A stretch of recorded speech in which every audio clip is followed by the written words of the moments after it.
শীতের সন্ধ্যায় দিদিমা বসে তেলের পিঠা বানাচ্ছে। প্রায় পিঠা বানায় দিদিমা। আজ বাড়িতে মেহমান এসেছে।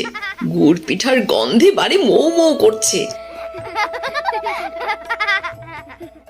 সেই গন্ধে বরাবরের মতো একটা দুষ্টু ভূত এসেছে পিঠা খেতে।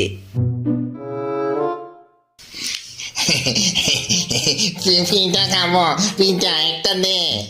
পিঠা খাবি? তোর জন্য পিঠা বানানোই ঝামেলা।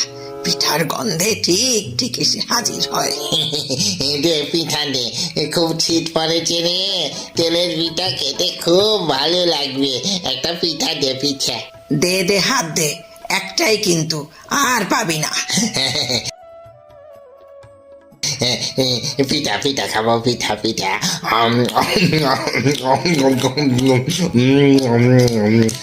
পিঠা খেয়ে সোজা তোর জারুল গাছে যা। আরেকটা দে, আরেকটা দে, খুব মজা হয়েছে রে, আরেকটা দে। তোকে নিয়ে আর পারি না, বাড়িতে মেহমান এসেছে। এই নে, এটাই শেষ। দে দে, পিঠা দে, পিঠা দে। এবার যা, আর জ্বালাতন করিস না। আরেকটা দে, আরেকটা দে, শীতের পিঠা খুব মজা। দুষ্টুমি করবি না, হ্যাঁ? এখানে দাঁড়া, আমি কয়েকটা পিঠা মেহমানদের দিয়ে আসি। খবরদার চুপচাপ দাঁড়িয়ে থাকবি।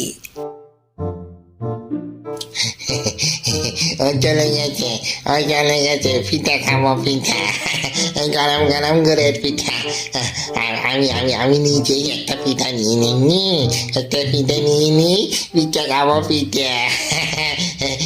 আরে মরে গেলাম রে, আরে আরে চলে গেলাম রে, গরম তেলে হাত পড়েছে রে, চুরি করে পিঠা খাওয়ার সব মিটেছে রে। ওরে ওরে, গরম তেলে হাত পড়েছে রে, আরে পড়েছে রে।